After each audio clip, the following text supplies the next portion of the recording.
y nada, lo que entra igual a lo que sale. Entonces, básicamente, eso expresado en función de la definición de caudal, en función de la velocidad del fluido y el área que está atravesando. Entonces, uno puede sacar esta relación que está acá, que es la que plantea la conservación de la masa o ecuación de continuidad. La ecuación de la energía, ahora sí, la ecuación de la energía o ecuación de Bernoulli, básicamente, entonces es lo que les digo, plantea esa conservación de la energía, de las tres formas macroscópicas de energía que están involucradas en un fluido en movimiento. Entonces, básicamente, la ecuación de Bernoulli lo que dice es que una energía de flujo, una energía cinética, una energía potencial, ¿cierto? Que son las tres formas de energía macroscópicas. Si usted las evalúa en el punto 1, le van a dar un valor, y si usted las evalúa en el punto 2, le da otro valor, les da un valor, y que entonces ese valor es constante, o sea que la suma de estas tres formas de energía en 1 es igual a la suma de esas tres formas de energía en 2. O sea, usted suma P1 sobre gamma más B1 al cuadrado sobre 2G más la altura en 1, eso le debe dar igual a si usted suma P2 sobre gamma más la velocidad en 2 al cuadrado sobre 2G más Z2. De entrada, pues si estamos evaluando el punto 1 y el punto 2, pues uno puede decir que Z1 y Z2 son iguales. Entonces, las que se están compensando serían una asociada a la presión y una asociada a la velocidad. Por ejemplo, miremos este dibujito que hay ahí. Entonces, si usted plantea Bernoulli, usted ya aquí la flecha le dice primero en qué dirección es el movimiento, ¿cierto? Entonces ya tenemos clara cuál es la trayectoria. El fluido viene desde el punto 1 hasta el punto 2. Entonces en el punto 1 básicamente la suma de las tres energías sería P1, la presión que viene el fluido en el 1, sobre gamma, el peso específico del fluido, ¿cierto? Como estamos bajo condiciones isotérmicas y densidad constante, pues gamma no va a cambiar, es el mismo en 1 y en 2, más la velocidad en 1, al cuadrado sobre 2G. ¿Cierto? La gravedad es constante. Más Z1. Esta suma de esas tres formas de energía en 1 se supone que da un valor y que ese valor es constante, o sea que yo puedo igualar a esto a la suma de esas tres en cualquier otro punto. Entonces yo la puedo igualar a la suma de las tres en el punto 2 porque en teoría eso es constante, la suma, independientemente de donde esté, la suma es constante. Entonces P2 sobre gamma, ya dijimos que gamma es constante porque es el mismo fluido y no está cambiando ni la temperatura ni la densidad, ya sabemos que gamma es densidad por gravedad, si no cambia la densidad, la gravedad tampoco cambia, entonces gamma es el mismo, más la velocidad en 2 al cuadrado sobre 2G más Z2. Así, planteando unas ecuaciones así, se van a resolver muchos problemas de los que tenemos en esta unidad. Ya más adelante, cuando le metamos pérdidas, se tocaría sumarle un término pérdida acá para compensar pues las pérdidas, ¿cierto? Por eso es importante saber de dónde a dónde va el flujo para saber qué pérdidas hay. Pero bueno, básicamente estamos en Bernoulli ideal. Si uno mira, si el punto 1 es acá y el punto 2 es acá, nosotros podemos decir que tanto 1 como 2 están a la misma altura. Para este ejemplito pues que ahí vi. Entonces uno puede cancelar estas alturas porque son las mismas, ¿cierto? Z1 es igual a Z2. Pero miremos las otras a ver entonces si se debe conservar que P1 sea igual a P2 no, o B1 igual a B2, ¿cierto? Si uno mira, pues lo que les decía ahora, para que esto se mueva debe haber una fuerza que haga que esto se mueva, ¿cierto? Acá básicamente pues eso es un movimiento horizontal, uno diría pues acá eso se tiene que mover porque la presión acá es mayor a la de acá que empuje, ¿cierto? Pues, se necesita que algo se mueva o se empuja, entonces en este caso nosotros no podemos decir que P1 es igual a P2. Si dijéramos que P1 es igual a P2, no habría movimiento, ¿cierto? O sea, no podríamos decir que esto se está moviendo en este sentido, sino que se tendría quieto, pues todo está a la misma presión, ¿cierto? Entonces, no, como que no hay movimiento ahí.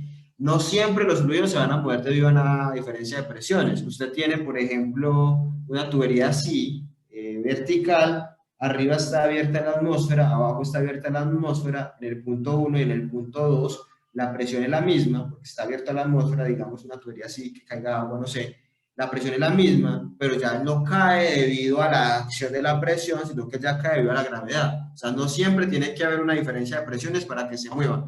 aunque es lo más usual, por ejemplo, en el transporte de fluidos a través de cualquier proceso, pues que no tenga muchas tuberías horizontales, y para eso se usan las bombas para aumentar la presión, pero entonces no quiere decir que siempre se va a mover, digamos, debido a una acción de cambio de presión, puede moverse también por la gravedad. Entonces acá básicamente en este caso vemos que P1 es mayor que P2. Tiene que ser así para que el movimiento sea en esa dirección.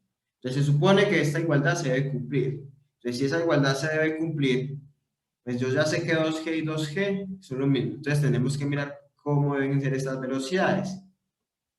Para que se cumpla la igualdad, pues entonces, si P1 es mayor que P2, pues esa diferencia entre P1 y P2 la debo compensar con la velocidad. Entonces tendría que cumplirse que esta velocidad en 2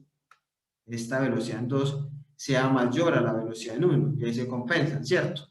P1 mayor que P2 y B1 menor que B2, para que se compensen esas formas de energía de flujo y cinética, y se pueda conservar la igualdad. En este caso particular, pues que despreciamos el cambio en la altura, dijimos que Z eran aceptados y ya abolimos el término asociado a la energía potencial. Podemos tener incluso casos en los cuales el fluido sí tenga cambios en la energía potencial, y ya ahí el análisis es más, pues habría que considerar eso, pero en este que estaba ahí planteado, entonces básicamente para que se conserve esto, esa sumatoria de esas tres formas de energía, que es lo que dice nuestro amigo Daniel Bernoulli, pues entonces B1 tendría que ser menor, perdón, que B2, y ahí se compensa. Y después si uno lo mira también con el dibujito, uno podría darse cuenta también de eso.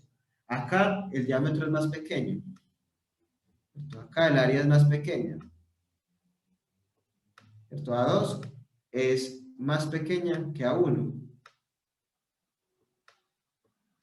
Por este lado, por conservación de la energía, demostramos que se debe cumplir que B2 sea mayor que B1 para que se cumpla lo que plantea Bernoulli. Y si lo planteamos por acá, por conservación de la masa, si el caudal que entra por acá es el mismo que pasa por toda esa tubería, o sea, el mismo que pasa por todos y que vuelve y sale por acá, pues por conservación de la masa también demostraríamos que la velocidad en 2 debe ser más grande que la 1. Acá vemos si hay una disminución en el diámetro, y si hay una disminución en el diámetro, lo que decíamos ahora, si el caudal es el mismo, esa disminución en el diámetro implicaría que la velocidad ahí tiene que ser mayor para que la masa sea la misma, el flujo sea el mismo, ¿cierto? Entonces uno mira, bueno, por acá entra un caudal que es igual a área 1 por velocidad 1, al otro lado en 2 sale ese mismo caudal, pero ya ahí es área 2 por velocidad 2, área 2 es más pequeña que área 1, entonces debo compensar con la velocidad. Y ahí de las dos formas, tanto por conservación de la energía, que es esta ecuación de acá de Bernoulli, y conservación de la masa, podemos demostrar que la velocidad cambia, ¿cierto? Bajo, por ejemplo, en este caso, un problema en el cual tenemos que no hay cambio en la altura y que básicamente lo que se está experimentando es una acción de un delta de presión, que es el que favorece el movimiento del fluido.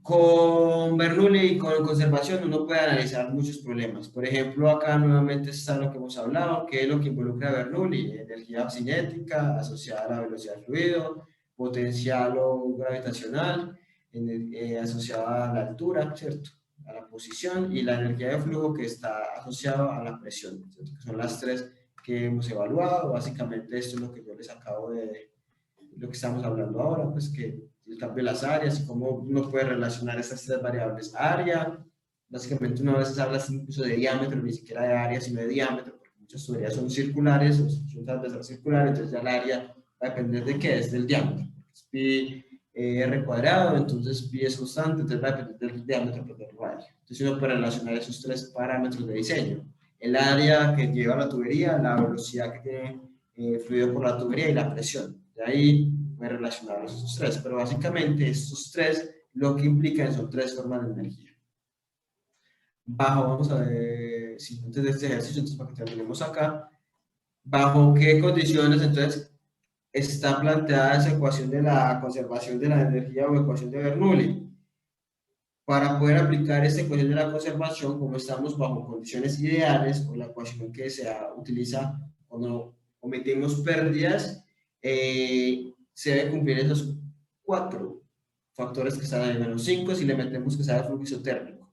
Que estemos en estado estable, que sea flujo incompresible, es decir, no haya variación en la densidad, que no haya fricción, y que cuando hablamos de flujo a lo largo de una línea de corriente, básicamente es que tengamos claro cuál es la trayectoria, o sea, que la trayectoria que sigue el fluido sea una trayectoria definida. O sea, cuando hablamos de una línea de corriente, hablamos de una trayectoria que esté definida, es decir, que el fluido vaya de un punto 1 a un punto 2 y que esté definido ese recorrido. La ecuación la podemos plantear de dos formas. Esta es una